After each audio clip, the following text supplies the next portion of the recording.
இந்த கதையிலேருந்து தொடங்கணும்னு நினைக்கிறேன். எனக்கு ரொம்ப பிடிச்ச கதை. தென்கட்சி கோ சுவாமிநாதன் ஐயா சொல்லுவார் இதை. ஒரு ஊரில் ஒரு ராஜா என்ன பண்ணியிருக்காரு, அந்த நாட்டுடைய சிறந்த வீரன் யாருன்னு கண்டுபிடிக்கணும்னு ஆசைப்பட்டாராம்.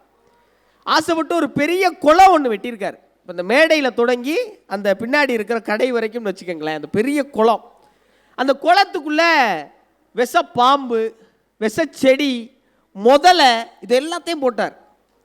போட்டுட்டு அறிக்கை விடுகிறார் ராஜா, யார் இந்த குளத்தை நீந்தி கடக்கிறாங்களோ அவங்க தான் இந்த நாட்டுடைய மிகச்சிறந்த வீரன். அந்த வீரனுக்கு 100 ஏக்கர் நிலம் தர்றேன், இல்லைன்னா 1000 ஆடு தர்றேன், அதுவும் வேணாமா என் பொண்ணே தரேன் இருக்கார். பொண்ணு ராஜகுமாரி, பராசக்தி படத்துடைய கதாநாயகி ஸ்ரீலாமா இருக்கா. இப்போ இளைஞர்களுக்கெல்லாம் உற்சாக பெருவெல்லம், எல்லாம் கூட்டிட்டான். கூடி அப்படி சுற்றி நிற்கிறான். டெல்லி அப்பளம் ஒன்று வாங்கினா இன்னொன்று ஃப்ரீன்னு இப்போ ஒரு அறிக்கை வந்தால் எப்படி நம்மெல்லாம் பறந்து அடித்து ஓடுமோ அப்படி வந்து கூடிட்டாங்க இளைஞர்கள்லாம். ஆனால் யாருமே குதிக்கலை.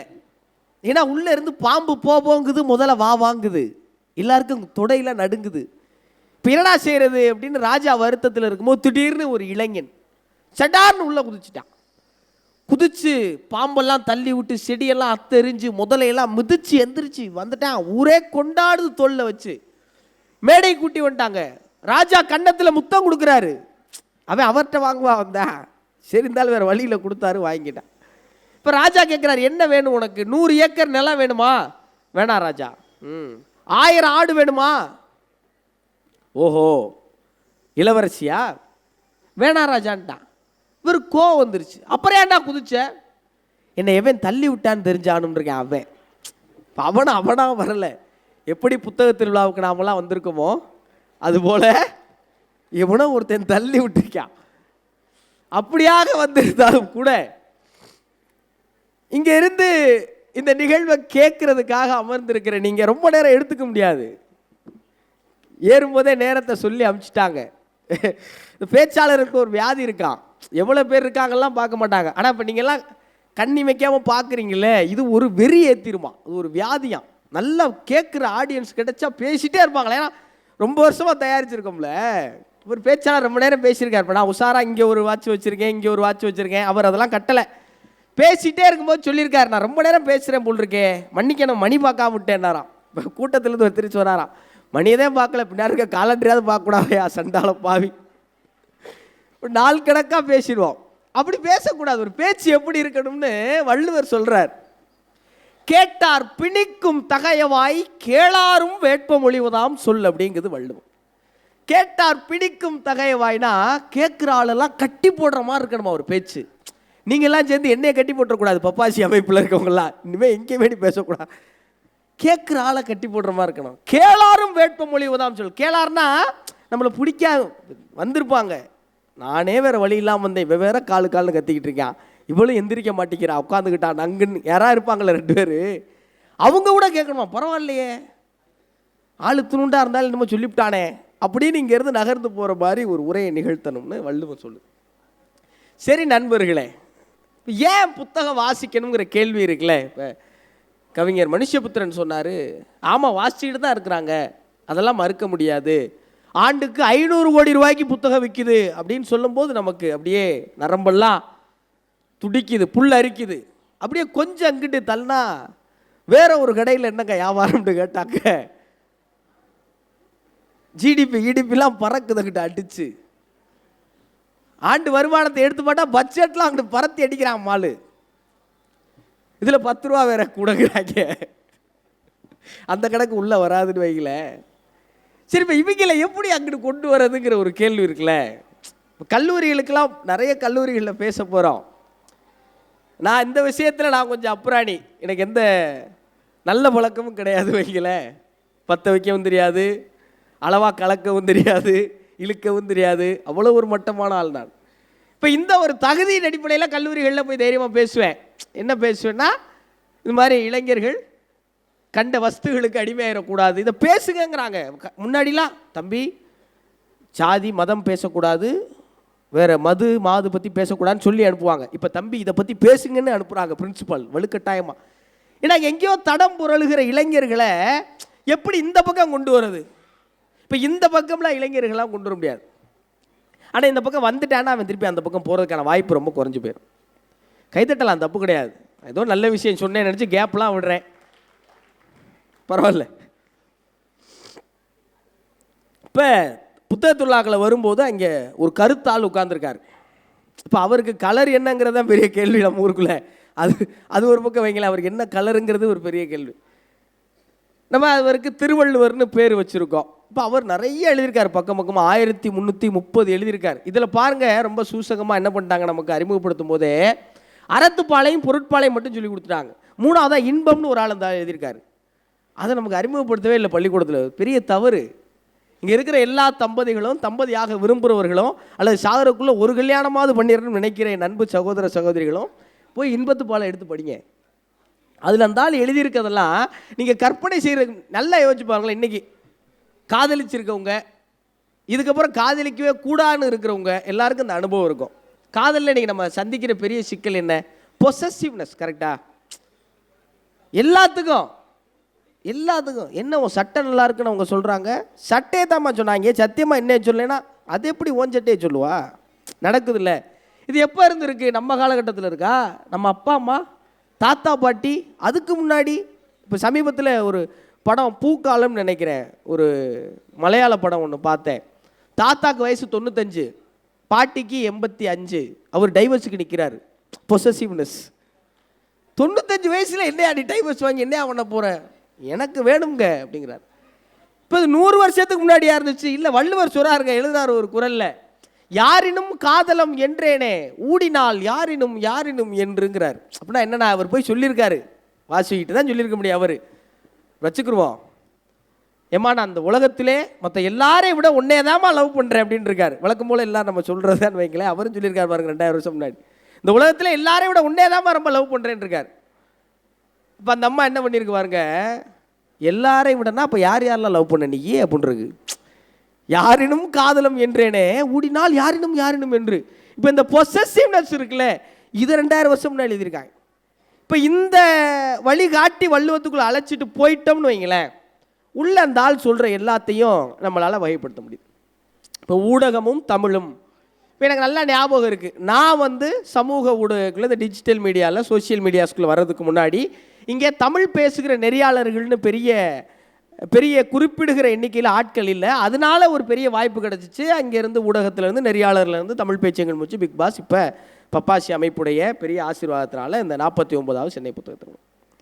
இப்போ எல்லோரும் எதை நோக்கி ஓடுறோம்? இப்போ ஏன் புத்தகம் படிக்கிறது இல்லை? ஏன் நம்ம அதை பண்ணுறல இதை பண்ணுறல? ஏன் நமக்கு ஸ்ட்ரெஸ் வருது? ஏன் மன உளைச்சலுக்கு உள்ளாரோம்? ஏன் மண்டையை உடச்சிக்கிறோம்? ஏன் மல்லு கட்டி சாகுறோம்? எல்லாம் காசுக்காகத்தான். ரொம்ப வெளிப்படையாக பேசினா எது உண்மை? என் பையன் 10th நிறையா மார்க் வாங்கணும். ஏன் அப்துல் கலாம் ஆகிறதுக்கா? இல்லை, அம்பானி ஆகிறது. அப்துல் கலாம் அவர் வீட்டு போறாரியா, கல்யாணம் பண்ணலை, ஒரு கறி கூட சாப்பிடல, அந்த ஆள் இதுக்கா, நமக்கு முட்டை கூட திங்கலையா? நம்ம இங்கிட்டு பார்ப்போம் வீடே எவ்வளவு தெரியுமா? சரி, அம்பானி இல்லாட்டி ஒரு அதானி கூட ஆகிட்டு போ. இல்லை, காசை நோக்கி எந்த காலேஜில் என் பையனை சேர்க்கறது நாங்கள் தேடிக்கிட்டு இருக்கோம். எதுக்கு? இந்த கல்லூரியில் இந்த ஆண்டின் சிறந்த அமைதிக்கான நோபல் பரிசை பெறுகிற மாணவர்கள் உருவாகிறார்களா? இந்த கல்லூரியில் இந்த தேசத்தின் மிகச்சிறந்த ஞானிகள் உருவாகிறார்களா? இங்கே படித்தா தாங்க, படிக்கும் போதே 10,000 ரூபா சம்பளம்ங்கிறான்.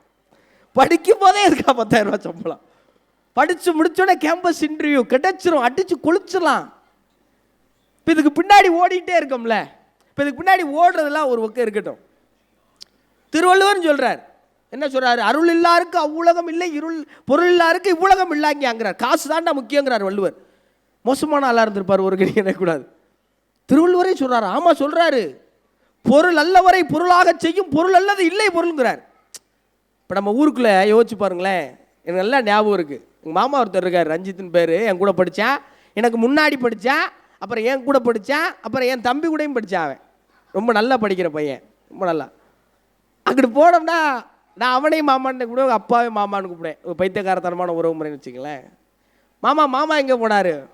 அதுவா, அந்த அங்கிட்ட தான் திரியும், போய் பாருன்னார். ஒரு 10 வருஷத்துக்கு முன்னாடி. அவன் ரொம்ப சேட்டை பிடிச்ச ஆளுங்க, என்னென்னமோ பண்ணி காசு பணத்தை சம்பாரிச்சிட்டான். ஒரு 10 வருஷத்துக்கு அப்புறம் இங்கே பாரு, மாமா மாமா தம்பி உள்ளதாங்க இருக்காரு. எப்படி? அது இங்கே தான் தெரிஞ்சது மாதிரி தம்பி உள்ளதாங்க இருக்காரு. இப்போ பொருள் அல்லவரை இவெல்லாம் ஒரு ஆளே கிடையாதுன்னு சொல்லுவான். இல்லை, பொருளாக செய்யும் பொருள் அல்லது இல்லை பொருள்ங்கிறார் வள்ளுவர். காசை தவிர உன்னை இந்த ஊர் உலகம் மதிக்கணும்னா வேற ஒண்ணுமே கிடையாதுங்கிறார். சரி வாங்க காசு சம்பாதிக்க போலாம் அப்படின்னு எல்லாம் கிளம்பிடுவோமா? காசு சம்பாதிக்க எத்தனை வழிங்க இருக்கு? எத்தனை வழி இருக்கு? அது என்னென்னமோல இருக்கு, அது எக்கச்சக்கமாவில் கிடக்கு. இல்லை உண்மையா பொய்யா?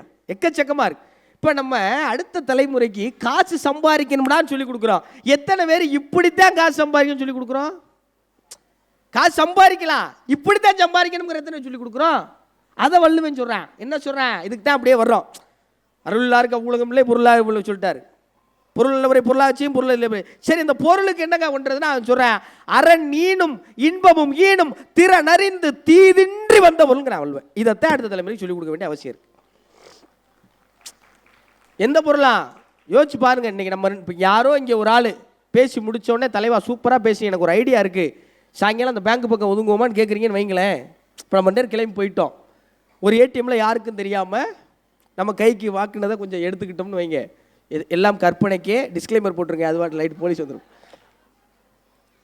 நம்ம கையில் நம்ம திறமைக்கு முடிஞ்சதை கொஞ்சம் அள்ளி பையில் வச்சுக்கிட்டு போயிட்டோம்னு வைங்களேன். அதில் இருக்கிற ஒவ்வொரு 500 ரூபா தாளையும் செலவழிக்கும் போது எவனாவது இந்த ரெஜிஸ்டர் நம்பரை பார்த்து நம்மளை ரெஜிஸ்டர் பண்ணிடுவானோங்கிற பயம் இருக்குமா இருக்காத? எங்கிட்டோ ஒரு வழியில் வந்த காசு கரையும் போதெல்லாம் நமக்கு உசுறு கரையுமா கரையாதான்? இல்லை சொல்கிறா இல்லை, பணம் தான் வாழ்க்கை என்று இல்லவே இல்லை. பணம் வாழ்க்கையில் ஒரு பிரச்சனையே இல்லை. பணம் வந்தால் தான். இப்போ சொல்கிறேன் பூரா நிறைய காசு வச்சுருக்கா தான் இருப்பேன். நம்ம ஊரில் போய் கேட்டு பாருங்க, இது சொல்கிறேன் பூராங்க. காசுலாம் ஒரு விஷயமே இல்லைங்க. காசா வாழ்க்கை? காசு வாழ்க்கை இல்லைங்க. காசு வச்சுருந்தா பிரச்சனை தாங்க. காசு இருந்தால் தூக்கம் போயிருங்க. காசு இருந்தால் நிம்மதி கேட்டுருங்க. சொல்கிறேன் பூரா நிறைய காசு வச்சுருக்கவே. நமக்கு காசு இல்லைன்னு தான் தூக்க மாட்டேங்குது. ஏடா நாளைக்கு போகணும், கண்டதையும் திம்பா, செலவழிக்கணும், கிரெடிட் கார்டும் முடிஞ்சு போச்சு, பர்சும் தேஞ்சிருச்சு. இப்போ நமக்கு அந்த பிரச்சனை. இப்போ இந்த காசு இல்லைங்கிற பிரச்சனை ஒரு பக்கம் இருக்குல்ல. இப்போ இந்த காசு எப்படி வந்தா நிம்மதியாக இருக்கும்?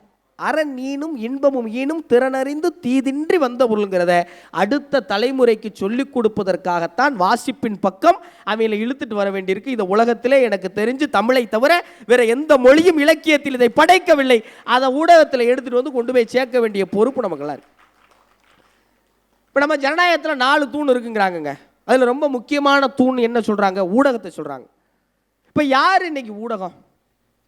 யார் ஊடகம்? இந்த கேமரா போட்டிருக்கிற இந்த என் ரத்தத்தின் ரத்தமான இந்த சகோதரர்களா, இல்லை நம்ம சொல்கிறோம்ல மாஸ் மீடியம்னு சொல்கிற கோடிக்கணக்கில் பணத்தை போட்டு எடுக்கிற அவங்களா, இல்லை சும்மா போகிற இடத்துலலாம் மைக் நீட்டி கேள்வி கேட்குற அவங்களா? இன்றைய 2026 யாரிடமெல்லாம் இந்த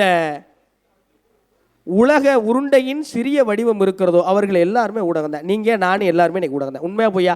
வாட்ஸ்அப்பில் ஏதோ ஒரு செய்தியை உங்கள் நண்பருக்கு பகிர்றீங்கன்னா நீங்கள் யார்? ஒரு ஊடகவியலாளர். நான் யார்? ஒரு ஊடகவியலாளர். அந்த செய்தியை படிச்சுட்டு கடத்துறீங்களா, படிக்காமல் கடத்துறீங்களாங்கிறதா இன்னைக்கு தேவையான ஒரு முக்கியமான விஷயம். அப்போ இன்னைக்கு நம்மளாம் யார்? இந்த ஜனநாயகத்துடைய 4வது தூணாக இருக்கோம். ஆனால் இந்த தூண் மட்டும் பாருங்க வளைஞ்சு வளைஞ்சு இருக்கு. வளைஞ்சு வளைஞ்சு இருக்குங்க. நான் சமீபத்தில் ஒரு செய்தி பார்த்தேங்க. சைனாவில் ஒரு சோசியல் மீடியா இன்ஃப்ளூயன்சர், இப்போ என்னெல்லாம் இன்ஃப்ளூயன்சர்னு அடையாளப்படுத்திக்க முடியுது என்னால். ஒரு சோசியல் மீடியா இன்ஃப்ளூயன்சர் என்ன பண்ணார்? சீனாவின் தெருக்களுக்குள்ள போகிறேன், சந்துக்குள்ள போகிறேன், பொந்தில் போகிறேன், ஒரு இடத்துல ரோடு சரியாலைன்னா உடனே வீடியோ எடுத்து போகிறேன். கவர்மெண்ட் அவனுக்கு ஃபண்ட் பண்ணுது. அவன் பாட்டில் போகிறேன். ஒரு பஸ்ஸில் பிரச்சனை இருக்குன்னா உடனே வீடியோ எடுத்து போகிறேன். கவர்மெண்ட் அவனுக்கு ஃபினான்ஷியல் சப்போர்ட் பண்ணி இந்த வேலையை செய்டாங்குது. அப்போ அப்படிப்பட்ட ஊடகவியலாளர் இருக்கிற நீங்கள் என்ன செய்யணும்? அரண் ஈனும் இன்பமும் ஈனும் திறனறிந்து தீதின்றி வென்ற போல். சரி, இந்த அரணும் இன்பம் எனக்கு எதுக்குங்க? எனக்கு எதுக்கு? அரண் வரட்டும், இன்பம் வரட்டும், எனக்கு எதுக்கு? நான் ஜாலியாக தானே இருக்கேன். எனக்கு எதுக்கு? அன்பும் அரணும் உடைத்தாயின் இல் வாழ்க்கை பண்பும் பயனும் அதுங்கிறார் வள்ளுவர். இந்த அன்பு அரண் எதுக்கு? அப்போ தாண்டா நீ ஒருவேளை சோறையாவது முழுசா முழுங்கிட்டு நிம்மதியாக தூங்க முடியும். சனியம் பிடிச்சோடனே திருவள்ளுவர் சொல்கிறார். ஒரு நல்ல கவிதை ஒன்று இருக்கு, நல்லா கவனி, எனக்கு ரொம்ப பிடிச்சது. பிரசிடென்ட்டின் நாய் செத்து போனது. எப்படி? பிரசிடென்ட்டின் நாய் செத்து போனது, ஊரே வந்து நின்றது. பிரசிடென்ட் செத்து போனார், ஒரு நாயும் வரவில்லை. எனக்கு ரொம்ப பிடிச்ச கவிதை. பிரசிடென்ட்டின் நாய் செத்து போனது, ஊரே வந்து நின்றது. பிரசிடென்ட் செத்து போனார், ஒரு நாயும் வரவில்லை. பிரசிடென்ட் அந்த ஊரில் அப்படி இருந்திருக்காருன்னு அர்த்தம். இப்போ இந்த இறுதி ஊர்வலங்களில் 2 வாக்கியம் தாங்க. நீங்கள் என்ன வாழ்ந்தீங்க, உங்கள் வாழ்க்கை என்ன அப்படிங்கிறத ஒட்டு மொத்தமாக விவரிக்கக்கூடியது இந்த 2 தான். ஒன்று, நல்ல மனுஷன் போயிட்டார் அப்படிம்பாங்க. இல்லைன்னு வைங்களேன், நல்ல வேலை போயிட்டார் அப்படிம்பாங்க. எப்படி? நல்ல மனுஷன் போயிட்டாரு, நல்ல வேலை போயிட்டார். இந்த ரெண்டு தான் உங்கள் வாழ்க்கை என்னங்கிறது. இதையும் திருவள்ளுவர் சொல்றார். சுயசிவம் ஐயா ரொம்ப அழகாக ஒரு எடுத்துக்காட்டோட சொல்லுவாங்க. ஒரு ஆள் தவறி போயிட்டாராம். இப்பெல்லாம் சொர்க்க ரதம் வருது இல்லை, குதிரை, யானை, சிங்கம் பூரா இருக்கு. மயமக பூரா வெளியூரில் இருக்காங்க. அந்த வண்டியில் எல்லாம் இருக்கு. தவறி போனதுக்கப்புறம் ஒரு ஆள் அந்த வண்டியில் ஏற்றி இடுகாட்டுக்கு அழைச்சிட்டு போயிருக்காங்க. எலக்ட்ரிக் சுடுகாடு. உள்ளே போன 2 நிமிஷம் ஆள் சாம்பலா வெளியே வந்துட்டாப்புல. இப்போ சாம்பலாகிறதுக்கு முன்னாடி அந்த உசுறு உடம்புலேருந்து மேலே போய் ட்ரோன் வியூவில் உடம்பை பார்த்து கேட்குதான். இப்போ வீட்டில் இருந்து கூட்டியாந்த இல்லை, வண்டி வாடகை எவ்வளவு?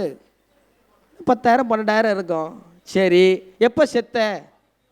6 மணிக்கு. எப்போ எடுத்தாங்க? 10 மணிக்கு. எவ்வளோ நேரம் இங்கே இருந்தீங்க? 3 கிலோமீட்டரு. 3 கிலோமீட்டருக்கு 10,000 ரூபா கொடுத்துருக்கீல. யார் கேட்குறா? இந்த உயிர் உடம்புகிட்ட கேட்குதான். 3 கிலோமீட்டருக்கு 10,000 ரூபா கொடுத்தீல. ஆமாம். நான் உன்னை 65 வருஷம் சுமந்துருக்கேனடா, எனக்கு என்ன கொடுத்தேன்னு கேட்டுச்சான் உசுறு. என்ன கொடுக்க முடியும்? மனுஷ மக்கனா சொத்து எழுதி வைக்கலாம், வீட்டம்மானா நகை நட்டு போடலாம். உசுருக்கு என்னங்க செய்வீங்க? செய்ய முடியுமா? ஏதாவது செய்ய முடியுமா? வள்ளுவர் செய்ய முடியுங்கிறாரே. வள்ளுவர் என்ன சொல்றாரு? செய்ய முடியுங்கிறாருங்க. அந்த ஆளு உசுருக்கு என்ன செய்ய முடியுமா? ஈதல் இசைப்பட வாழ்தல் அது வல்லது ஊதியம் அல்ல உயிருக்குங்கிற வள்ளுவன். எப்படியா நீங்க வாழ்ற காலத்துல ஈதலும் இசைப்பட வாழ்தலுமா இருக்கணுமா? செத்து போனதுக்கு அப்புறம் நல்ல மனுஷன் போயிட்டாருப்பா, நல்ல வேலை போயிட்டாருப்பா, இது நீங்க கொடுத்தீங்கன்னா தான் வரும், கொடுக்கலைன்னா வராது. இதைத்தான் உங்க உசுருக்கு நீங்க செய்ய வேண்டிய ஊதியம்னு வள்ளுவர் சொல்றார். ஒரு ஊர்ல ஒரு நல்ல மனுஷன் சாப்பாடு போட்டிருக்காரு. ஊருக்கெல்லாம் கூட்டி சாப்பாடு போட்டிருக்காரு. வந்து சாப்பிட்டு போய்கிட்டே இருந்திருக்காங்க. ஒரு நாள் என்ன ஆயிருக்கு, திடீர்னு 1000 பேருக்கு அன்னதானங்க. சாப்பிட்ட ஒரு 500 பேருக்கு வயிற்றுப்போக்கு, வாந்தி, உடம்பு சரியில்லை. 50 பேர் செத்தே போயிட்டேன். 50 பேர். யாருக்கும் ஒன்றும் புரியலை. அவர் அதை பற்றி ஒன்றும் கண்டுக்கலை. அவர் வாட்டில் மறுபடியும் அன்னதானம் போட ஆரம்பிச்சிட்டார். இப்போ இந்த கேஸு மேலே போகுது. எங்கே? யமலோகத்துக்கு போகுது. யார் மேலே? இந்த 50 பேர் செத்து போயிருக்கான். பாவ கணக்கு எழுதணும்ல. இப்போ சம்பவம் எப்படி நடந்திருக்கு? அன்னைக்கு சாம்பார் கிண்டும் போது மேலே ஒரு கழுகு ஒரு பாம்பை கூட்டி போயிருக்கு. அந்த பாம்பு விஷம் சாம்பார் சட்டிக்கில் விழுந்திருக்கு. தின்னவன் செத்து போயிருக்கான். இப்போ இந்த பாவ கணக்கை யார் பேரை எழுதுறது? அந்த பெரியவர் பேரை எழுதலாமா? சப்புன்னு அரைஞ்சிருக்கான். ஏமே ஏண்டா, அவனே ஊரில் ஒருத்தன் தான் நல்லவே இருக்கான், அவன் பேரில் ஏண்டா பாவ கணக்கு, அவன் பேரில் எழுதா? சரி, கழுகு பேரில் எழுதிடலாமா? அது சாப்பாட்டை எடுத்துகிட்டு போச்சு, அது பேரில் எப்படி எழுதுவேன்? பாம்பு கணக்கில் எழுதிடலாமா? பாம்பு சாக போகிறதுல கக்குச்சுரா, அது என்ன செய்ய? அதுக்கு கீழே சாம்பார் வச்சுருக்காங்க, கத்திரிக்காய் போட்டிருக்காங்க, முருங்கைக்காய் போட்டிருக்காங்க, அதுக்கு எப்படி தெரியும்? அப்போ யார் பேர்லாம் எழுதுறதுங்க அப்படின்னு கேட்டிருக்காங்க சித்திரகுப்தன். சத்த பொறு அப்படின்னப்ப நம்மளை மாதிரி 2 பேர் சாப்பாட்டுக்கு வழி இல்லாத அங்கிட்டு வந்திருக்காங்க. ஊர் வாசலில் ஒரு கிழவி உட்காந்துருக்கு. அந்த கிழவிட்ட கேட்டிருக்காங்க, ஏத்தா இங்கே ஏதோ சோறு போடுறாங்களாம்ல, எங்கே? நேராக போய் வலது பக்கம் திரும்புங்கப்பா, பெரிய ஆலமரம், 1000 பேருக்கு சாப்பாடு நடக்குது, ஆனால் தின்னா 50 பேர் செத்து போயிடுவாங்க, போயிட்டு வான்ருக்கு. எப்படி? நேராக போங்க, வலது பக்கம் ஆலமரம், 1000 பேருக்கு சாப்பாடு நடக்குது, ஆனால் திங்கிற வேலை 50 பேர் செத்து போயிடுவாங்க. எம்மன் சொல்லியிருக்காரு, கிழவி கணக்கில் எழுதுறா அந்த பாவத்திருக்காங்க. நம்ம ஊரில் வள்ளுவர் இது சொல்கிறார், எவ்வளோ அழகாக சொல்கிறார் ஒரு குறளில். மறந்தும் பிறன் கேடு சூழற்க, மறந்தும் பிறன் கேடு சூழற்க, சூழின் அறஞ்சூழும் சூழ்ந்தவன் கேடுங்கிறார் வள்ளுவர்.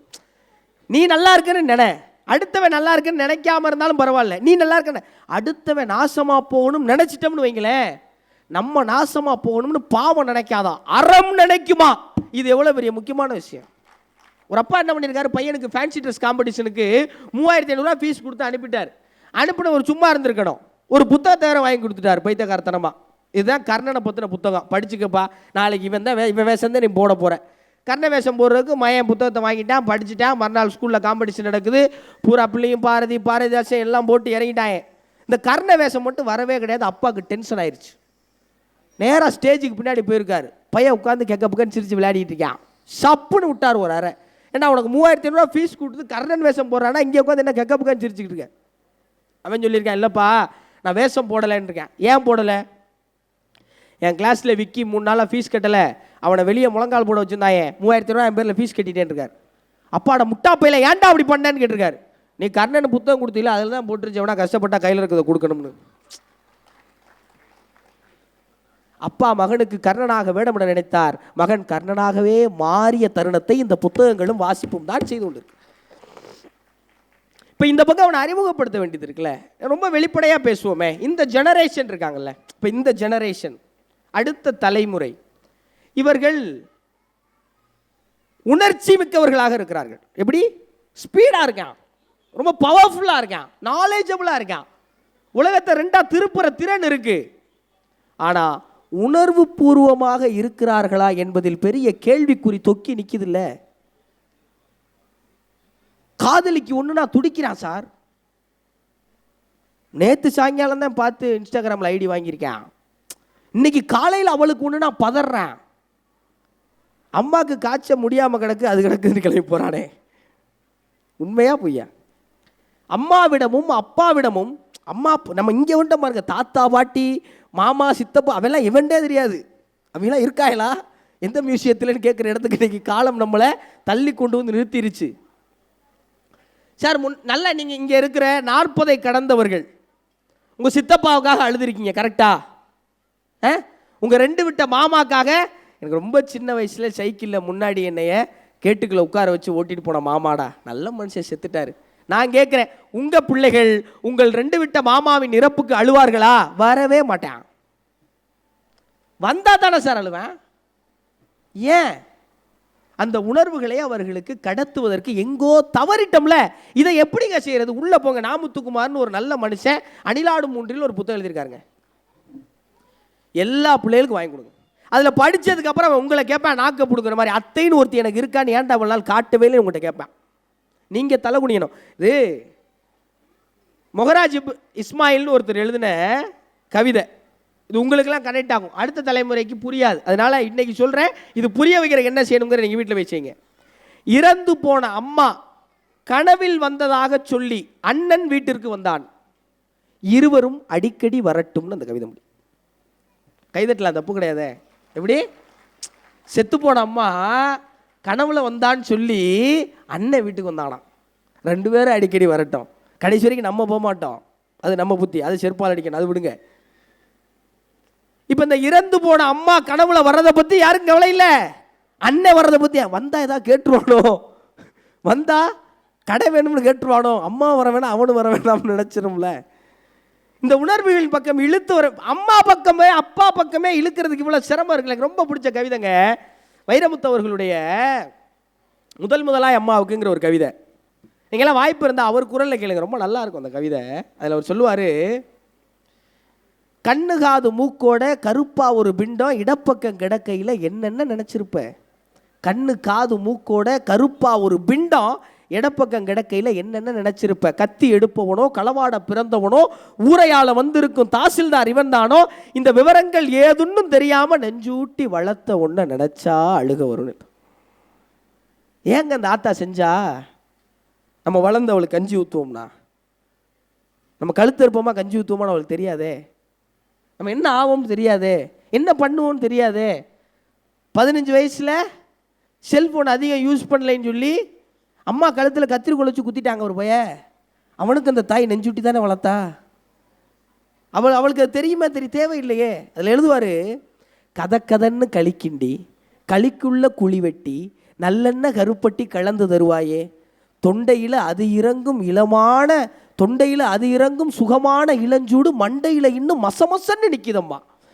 கொத்தமல்லி 2 வச்சு குறுமிளகா சேர்த்து வச்சு சீரகமும் சிறுமிளகும் சேர்த்து வச்சு நீர் தெளிச்சு கும்மி அரைச்சு கொழன்னு வலிக்கையில் அம்மி மணக்கும் அடுத்ததொரு மணமணக்கும். தித்திக்க சமைச்சாலும் திட்டிக்கிட்டே சமைச்சாலும் கத்திரிக்காய் நெய் வடியும் கருவாடு தேன் ஒழுகும். கோழி குழம்பு மேலே மிதக்கும் தேங்காய் சில்லுக்கு தேகமெல்லாம் எச்சி ஊறும். சொல்லும்போது எச்சி ஊதுல. ஏன் நம்ம பிள்ளைகளுக்கு இதெல்லாம் நம்ம காட்டுறதில்லை? காட்டினா சமைச்சு கொடுன்னு கேட்டுருவேன், எங்கே போகிறது? கத்திரிக்காய் நெய் வடியும் கருவாடு தேன் ஒழுகுமாம்ல. கருவாடையும் காட்டலை தேனையும் காட்டலை, பீனட் பட்டரோட நிப்பாட்டிடும்ல. ஒரு தலைமுறையவே பீனட் பட்டரோடைய ஜாமோடையும் அப்படியே அடிச்சுட்டா சாப்பிட்டு போறியா. இதெல்லாம் நீங்க கடத்தி அம்மாவின் அப்பாவின் உணர்வுகளே இந்த பிள்ளைக்கு தெரியலனா இந்த சமூகத்தின் மீது அக்கறை கொண்ட பிள்ளைகள் எப்படி சார் உருவாவேன்? எங்க அப்பா சொல்லுவாரு, பசி மட்டும் இல்லைன்னா அந்த உலகத்துல எந்த பிரச்சனையுமே இல்லை. நாமத்துக்குமார் சின்ன பையன், ரொம்ப சின்ன வயசுல அம்மா தவறிட்டாங்க. அவங்க ஆயா ஒரு சைவம் சமைக்கிற வீட்டில் இருக்கிறத விட ஒரு பாவம் அந்த உலகத்தில் வேறு எதுவுமே கிடையாது. என்னைக்கா ஒரு நாள் தான் அசைவோம். நாமத்துக்குமார் பள்ளிக்கூடத்துக்கு இங்கேருந்து இங்கிலீஷ் மீடியம் போகணும். ஒரு மாட்டு வண்டியில் தான் போகணும். ஒரு 3 கிலோமீட்டர் மாதிரி மாட்டு வண்டியில் போயிட்டு வரணும். அப்போ திடீர்னு அந்த தாத்தாவுக்கு பதிலாக ஒரு இளைஞர் வர்றாரு. வாயில் ஒரு பீடி வச்சுக்கிட்டு கசங்கின சட்டையோட கையில் கட்டிக்கிட்டு ஒரு இளைஞர் வர்றாரு. இனிமேல் நான் தான் உங்களை ஸ்கூல் கூட்டி போகிறேன்னு சொல்ல போகிறாரு. அவர் பேர் பாண்டி. போகிற வழியில் நடு ஒரு கருவக்காட்டுக்களை நிப்பாட்டி போய் சிறுநீர் கழிச்சிட்டு வந்து எல்லாரும் டிஃபன் பாக்ஸ் எடுங்கிறார். எல்லாம் 3ஆம் கிளாஸ் 4ஆம் கிளாஸ் பசங்க எல்லாரும் பயந்துக்கிட்டே டிஃபன் பாக்ஸ் எடுக்கிறாங்க. எல்லா டிஃபன் பாக்ஸ்லேயும் இருந்து பாதி சோத்தை சாப்பிட்றாரு. சாப்பிட்டுட்டு யாராவது இதை ஸ்கூலில் சொன்னீங்க கொண்டு விடுவேன் அப்படிங்கிறார். இவங்க பயந்துக்கிட்டே போயிட்டு வந்துக்கிட்டு இருக்காங்க. ஒரு நாள் நாமத்துக்குமார் எதிர்த்த வீட்டில் மீன் குழம்பு செஞ்சுட்டாங்க, கொண்டு வந்து கொடுத்துட்டாங்க. இந்த ஆள் உசுரே மீன் குழம்புல, சாகுற வரைக்கும் நாமத்துக்குமார் மீன் குழம்புனா ரொம்ப பிடிக்கும். அப்போ ரொம்ப சின்ன பையன், மீன் குழம்பு சோறு குழப்பி வச்சாச்சு, மேலே 4 வறுத்த மீன் இருக்குது. நாமத்துக்குமார் மனசுக்குள்ள கற்பனைக்குள்ளே போகிறாரு. எப்படியும் பாண்டியன் டிஃபன் பாக்ஸ் திறக்க சொல்லுவார். 2 மீன் அவருக்கு 2 மீன் நமக்கு அப்படிங்கிற ஒரு பெரிய திருப்தியோடு போகிறாரு. மறுபடியும் வண்டி நிற்கிது. பாண்டியன் முத்து நீ முதல்ல பாக்ஸை திறங்கிறாரு. பாக்ஸை திறந்த உடனே பூராத்தையும் சாப்பிட்றாரு. சண்டால பாவி சாப்பிட்டுட்டு எனக்கு இது போதும், மற்றவெல்லாம் டிஃபன் பாக்ஸை மூடிருன்னு டாப்பில். நாமத்துக்குமாருக்கு அழுக தாங்க முடியல. நேராக போய் பிரின்சிபல்கிட்ட கம்ப்ளைண்ட் பண்ணிட்டாரு. மறுநாள்லேருந்து பாண்டி ஸ்கூலுக்கு வரலை. வேற ஒரு டிரைவர் வந்துட்டாங்க. நிம்மதி சந்தோஷம் தாங்க முடியல. பழி வாங்கிட்டோம்ல. ஒரு 20 வருஷம் ஆச்சு சார். நண்பர்களோட நாமத்துக்குமார் அந்த ஊர் தேட்டருக்கு படம் பார்க்க போகிறார்.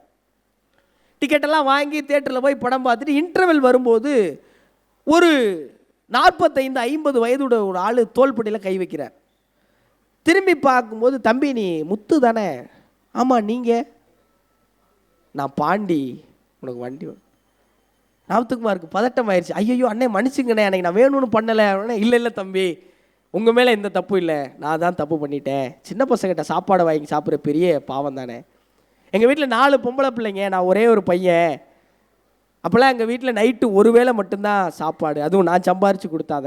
எனக்கு அந்த ஒரு வேளையும் கிடையாது. உங்கள் சாப்பாட்டில் சாப்பிட்றேன்ல, அதுதான் என்னுடைய ஒரு நாள் உணவு. அதனால தான் உங்கள் சாப்பாடை சாப்பிட்டேன், என்னை மன்னிச்சுக்குங்க அப்படின்னு அந்த பாண்டியனை சொல்லிட்டார். தர்ம சங்கடம் தாங்க முடியல நாமத்துக்குமாருக்கு. வந்து சீட்டில் உட்காந்துட்டார். இப்போ பின்னாடி வந்த தோல் மறுபடியும் தோலை பிடிக்குது கை.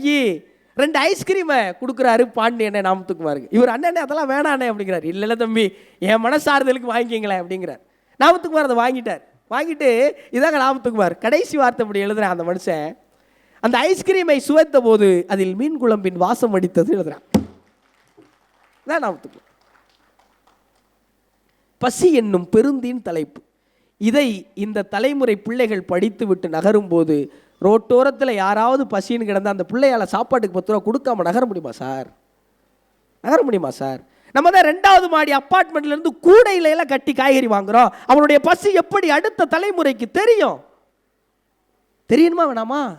சார் சின்ன வயசுலேருந்து எங்கள் அப்பா எனக்கு சொல்லிக் கொடுத்து வளர்த்துருக்காரு. 100 ரூபா சம்பாரிச்சா 10 ரூபா தர்மம் பண்ணணும் தம்பின்னு சொல்லி கொடுத்து வளர்த்துருக்கார் சார். இங்கே மதங்கள் அதை சொல்லிக் கொடுக்கிறது, ஆனால் மனிதர்கள் தான் அதை சொல்லிக் கொடுக்க தவறி விட்டோம். உண்மையா பொய்யா? இப்போ தெரியுதா ஏன் வாசிப்பின் பக்கம் பிள்ளைகளை கொண்டு வரணும்னு? இந்த சமூகத்தின் மீது அக்கறை கொண்ட அடுத்த தலைமுறையை நீங்கள் உருவாக்கி ஆகணும் சார். இல்லைன்னா நீங்கள் ஒன்றுமே செய்ய முடியாது. நவரசம்னு மனித உணர்வுகள் இருக்குல்ல, கோபம், அழுக, மகிழ்ச்சி, வெக்கம், பயம், இது எல்லாமே எல்லாருக்கும் இருக்கு. ஆனால் எதுக்கு இருக்குங்கிறது தான் கேள்வி. கோபம் வருது, எதுக்கு வருது? அம்மா செல்போன் கொடுக்கலைன்னா வருது. 23 வயசுடைய ஒரு பையனுக்கு தன் காதலை ஒருத்தி ஏற்றுக்கொள்ளவில்லை என்றால் கோபம் வருது. உண்மையா? ஆசிட் அடிச்சு போறான் சார், அபதூரா பேசுறான் சார். ஒரு பிள்ளை காதலை ஏற்றுக்கலன்னா உடனே கேரக்டர் அசாசினேட் பண்ணிடுறான் சார். 23 வயசுல. இதே மாதிரி 23 வயசுல ஒரு பையன் இருந்தான் சார். எடை போடுறாங்க, அவனை எடை மிஷினில் எடை போடுறாங்க. எங்கே? ஜெயிலுக்குள்ள தூக்கு தண்டனை கைதிகள் இருக்காங்கல்ல, அவங்கள எடை போட்டு பார்க்கும்போது அவங்க உள்ள வந்த தேதியில் இருந்த எடையை விட தூக்கு போடுறதுக்கு முன்னாடி இருக்கிற எடை கம்மியாக இருக்குமா. ஏன்னா பயத்தில் உடம்பு உருகி இருக்குமா. உள்ளே வரும்போது ஜெயிலுக்குள்ள வரும்போது 70 கிலோ இருந்தான்னா சாக போகும்போது 60-62 தான் இருப்பாங்களாம். இந்த இளைஞன் உள்ளே வரும்போது ஒரு 60 இருந்திருக்கான்னு வைங்க, எடை போடும்போது சண்டாலே 65 கிலோ இருந்திருக்கான் சார். ஜெயிலர் கேட்குறான், என்னடா அவன் வெயிட்டு கூடி இருக்கு. தாய் திருநாட்டிற்காக உயிரை தியாகம் செய்கிற எனது மகிழ்ச்சியால் என் எடை கூடி இருக்குன்னு சொன்ன பகத்சிங்கை படித்த இளைஞர்கள் 23 வயசுல தேசத்துக்காக கோவப்படுவானா, தேகத்துக்காக கோவப்படுவானா? இதுக்கு நீங்க இளைஞர்கள் என்ன பண்ணணும், இந்த பக்கம் கொண்டு வர வேண்டியது. நிறைய படைப்பாளர்கள்லாம் இங்கே வந்தாங்க. எனக்கு நேரம் நிறைய இல்லை, இல்லைன்னா நிறைய வந்தாங்க. மன்னிக்கணும், வாட்சை பார்க்காம பேசிட்டேன். பேச்சாளர்கள்ட்ட இன்னொரு பிரச்சனை ஐயா தென்கட்சியா சொல்லுவார். ஒரு பேச்சாளர் என்ன பண்ணாரா, பேசுறதுக்கு மாதிரி போயிருக்கார். திடீர்னு காட்டுக்குள்ளே வண்டி பிரேக் டவுன் ஆயிடுச்சு. காட்டுக்குள்ளே இறங்கி ஓடி இருக்கான், நேரத்துக்கு போய் பேசிடணும்னு. போகிற உள்ள ஒரு புலி மறிச்சிருச்சு அவனை. அவன் நேரத்தை பாருங்க, புலி மறிச்சு உடனே சாப்பிட போறேன்னு இருக்கு. புலி என்ன பேச்சுவார்த்தையை நடத்தும், ஒரு கற்பனை. இவன் சொல்லியிருக்கான், இல்லை புலி என்னை இப்போ சாப்பிட்றாத, நான் ஒரு முக்கியமான இடத்துக்கு பேச போகிறேன், நான் போயிட்டு வந்ததுக்கப்புறம் சாப்பிடு அப்படின்னு இவன் சொல்லியிருக்கான். புலிக்கு ஒரே ஆச்சரியம். அப்போலாம் நல்ல பேச்சாளரா நீ? ஆமாம், என்ன அப்படி சொல்லிட்டாங்க, என்னை கேட்கறதுக்கு அவ்வளோ பேர் உட்காந்துருக்காங்க, எங்கே பேசி காட்டு அப்படின்னு இருக்கு புலி. இவன் ஆரம்பிச்சிருக்கான், எனதருமை மான்களே, மயில்களே, குயில்களே, குரங்குகளே, தவளைகளே, தேவாங்குகளே. புலி மயக்கம் போட்டு கீழே வந்துருச்சு. மயக்கம் போட்டு புலி விழுந்தோடனே இவன் தெரிச்சு ஓடி இருக்கான். 2 கிலோமீட்டரு ஓடிட்டு திரும்பி பார்த்துருக்கான், புலி வரல. அப்பா தப்பிச்சோம்னா நினச்சிருக்கான். இப்போ புலி லேசாக கண்ணை திறந்து பார்த்துருக்கு, நல்ல வேளை போயிட்டான்டா, இல்லைன்னா பேசியே கொண்டிருப்பான். அப்படி யாருக்கிட்ட யார் மாற்றாங்கிறது வேற கதை.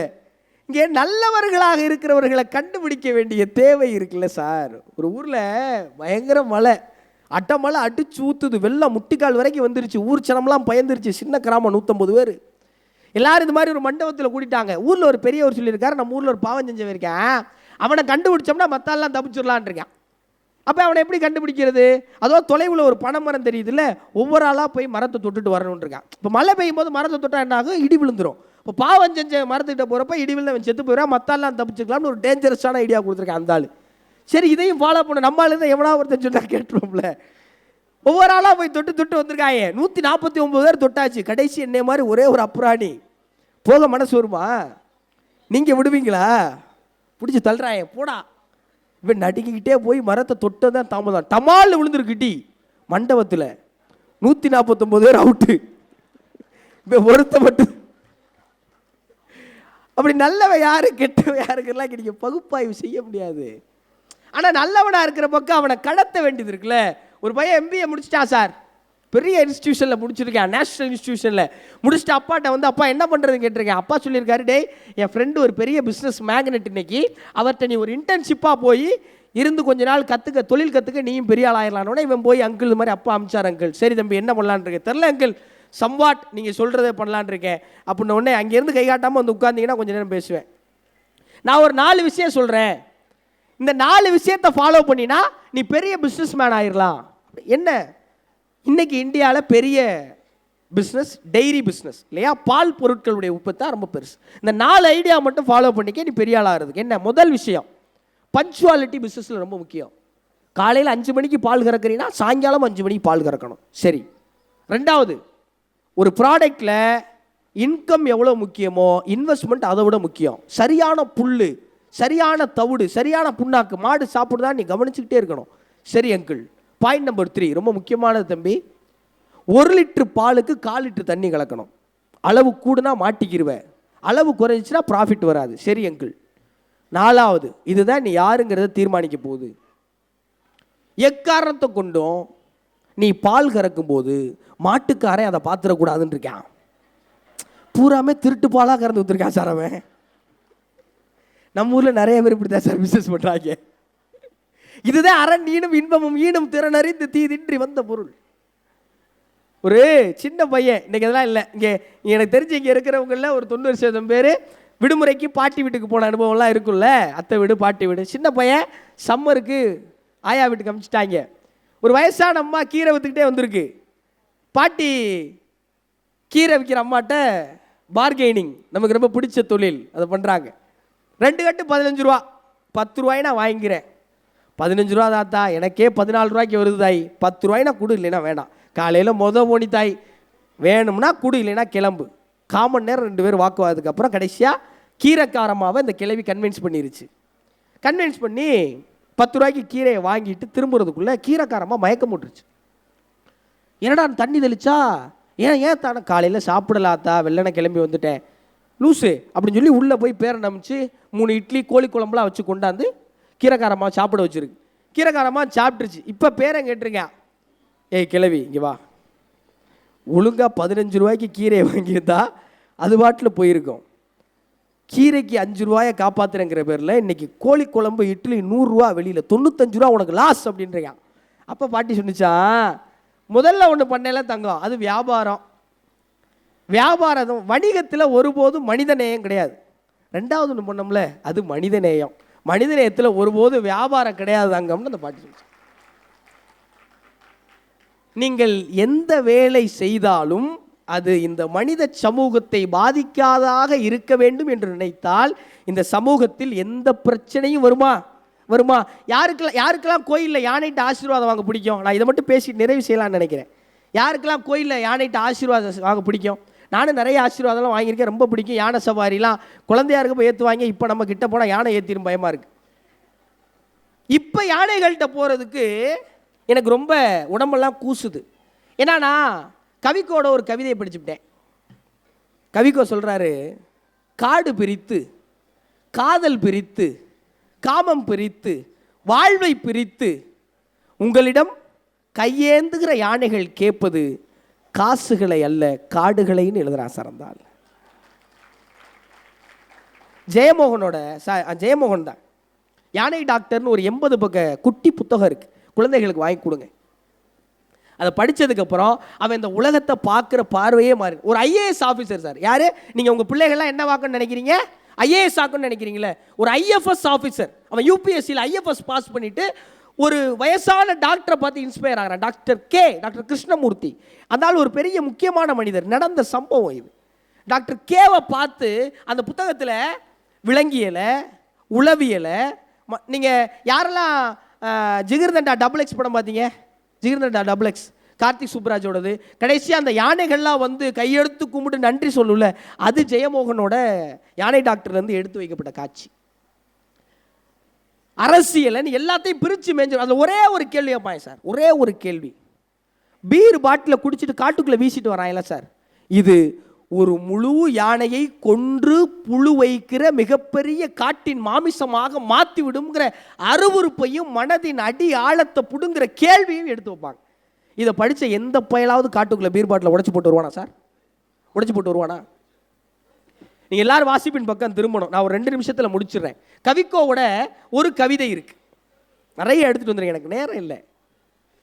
தாய்மானவன் சொல்லிட்டு மதிக்குமார் தாய்மானவன் ஒரு ஆள் ஒரு கவிதை எழுதியிருந்தார். நான் போகிற இடம்லாம் சொல்லிக்கிட்டு இருந்தேன். கடைசியாக சொல்கிற இடத்துல சிங்கப்பூரில் அவரே எந்திரிச்சு சொல்லிட்டார், நான் தான் சார் அந்த கவிஞன்னு. அவர் ஒரு மென்பொறியாளர் அந்த கவிதை எழுந்தார். இந்த கவிதை இப்படி இருக்குது, எப்படி தெரியுமா? கோவிலுக்குள் மறுக்கப்பட்டவனின், நல்லா கவனிங்க, 4 வார்த்தை தான், நறுக்குன்னு இருந்துச்சு. கோவிலுக்குள் மறுக்கப்பட்டவனின் காலில் வந்து விழுந்தது கோபுர நிழல்னு ஒரு கவிதை சார். அடே அப்பா, இந்த கவிதைக்கு தலைப்பு என்ன தெரியுமா? பாவ மன்னிப்பு. இதை விட ஒரு செருப்படி இருக்கு இந்த சமூகத்துக்கு. கோவிலுக்குள் மறுக்கப்பட்டவனின் காலில் வந்து விழுந்தது கோபுர நிழல், பாவ மன்னிப்பு. இதை படித்தா இவன் இங்கே வரக்கூடாது, அவன் இங்கே போகக்கூடாதுங்கிற கீழமை புத்தி இன்னைக்கு நிறைய இளைஞர்கள் அதை கேட்குறாங்க சார். கவிக்கோ சொல்கிறாரு, வாக்கியங்களை ஒடித்து போடுவது அல்ல கவிதை. எப்படி? வாக்கியங்களை ஒடித்து போடுவது அல்ல கவிதை, ஒடித்து போடப்பட்ட மக்களுக்காக வாக்கியங்களை அமைப்பது தான் கவிதை அப்படின்னு கவிக்கோ சொல்கிறார். அப்படித்தானே ஒரு கவிதை இருக்கணும். அது சொல்லிட்டு கவிக்கோ அதையும் சொல்கிறார், நீங்கள் இவ்வளோ பேசினோடனே ஆத்தாடி ரொம்ப சீரியஸான டாப்பிக்காக இருக்கு நினச்சிடக்கூடாது. கவிக்கோ தான் சொல்கிறாரு, என்னை எல்லோரும் கேட்கிறார்கள், ஏன் காதலை பற்றி எழுதுகிறீர்கள், பிரச்சனைகளை பற்றி எழுதுங்கள் என்கிறார்கள். காதலை விட பெரிய பிரச்சனை என்ன இருக்கிறது? நீங்கள் இதை வாசிக்கணும் சார். அவன் எழுதுறான், எனக்கும் உனக்கும் ஏணி வைத்தாலும் எட்டாது. எப்படி? அவன் அழகா இருக்கா, நான் சுமாராக தான் இருக்கேன். அவன் நல்லா படிச்சிருக்கா, நான் படிக்கல. அவன் நல்ல ஃபினான்ஷியல் ஸ்டேட்டஸோடு இருக்கா, நான் பஞ்சரோட்ட காசுலாம் படுத்து கிடக்கிறேன். எனக்கும் உனக்கும் ஏணி வைத்தாலும் எட்டாது, காதல் வைத்தால் எட்டும்னு ஒரு கவிதை. எனக்கும் உனக்கும் ஏணி வைத்தாலும் எட்டாது, காதல் வைத்தால் எட்டும். நான் அழகான பொருட்கள் கொண்டு என் உலகத்தை நிரப்ப விரும்பினேன். எப்படி? நான் அழகான பொருட்கள் கொண்டு என் உலகத்தை நிரப்ப விரும்பினேன். முதலில் உன்னை வைத்தேன், அவ்வளவுதான், நிரம்பி விட்டது என் உலகம். இப்படிலாம் இன்னைக்கு யாருமே காதலிக்கிறதே இல்லை சார். நீ காதல் வேற மாதிரி ஆகிப்போச்சே. இப்படி ஒரு கவிதை, நீ எனக்கு கிடைத்து விடாதே. எப்படி? எவனா சொல்லுவானா? பைத்தியக்காரன் கூட சொல்ல மாட்டான். நீ எனக்கு கிடைத்து விடாதே, உன்னை தேடுவதில் தான் என் இருப்பு இருக்கிறதுங்கிற ஒருத்தன். இப்படி காதலையும் கனவுகளையும் சமூகத்தையும் எல்லாத்தையும் தெரிஞ்சுக்கணும்னா அடுத்த தலைமுறைக்கு நீங்கள் படிப்பை அறிமுகம் செய்ய வேண்டும். எனக்கு ரொம்ப பிடிச்ச பாரதிதாசனுடைய கவிதை இது. படி, சங்கத்தமிழ் நூலைப்படி, முறைப்படி நூலைப்படி, காலையிற்படி, கடும்பகல் படி, மாலை இரவு பொருள்படும்படி, கற்பவை கற்கும்படி, வள்ளுவன் சொன்னபடி கற்கத்தான் வேண்டும், அப்படி கல்லாதோர் வாழ்வது எப்படி, அறம்படி பொருளைப்படி, அப்படியே இன்பமும் படி, இறந்த தமிழ் நான்மறையும் பிறந்தது என்று சொல்லும்படி, அகப்பொருள் படி, அதன்படி புறப்பொருள் படி, புகப்புக படிப்படியாய் புலமை வரும் என் சொற்படி, சாதி எனும் தாழ்ந்தபடி நமக்கெல்லாம் தள்ளுபடி, சேதி அப்படி வந்தபடி, தீமை வந்திடுமே மறுபடி மறுபடி, பொய்யிலே கார்படி, புரட்டிலே முக்கார்படி, வையகம் ஏமாற்றும்படி, வைத்துள்ள நூட்களை ஒப்புவது எப்படி, தொடங்கையில் வருந்தும்படி, இருப்பினும் ஊன்றிப்படி, அடங்கா இன்பம் ஆகும் என்ற சான்றோர் சொற்படி, படி, சங்கத்தமிழ் நூலைப்படி, முறைப்படி நூலைப்படி, படிப்படியா எல்லோரும் உங்கள் வாழ்வில் எல்லா மகிழ்ச்சியும் அடைய என் அன்பு நிறைந்த வாழ்த்தும் நன்றியும்.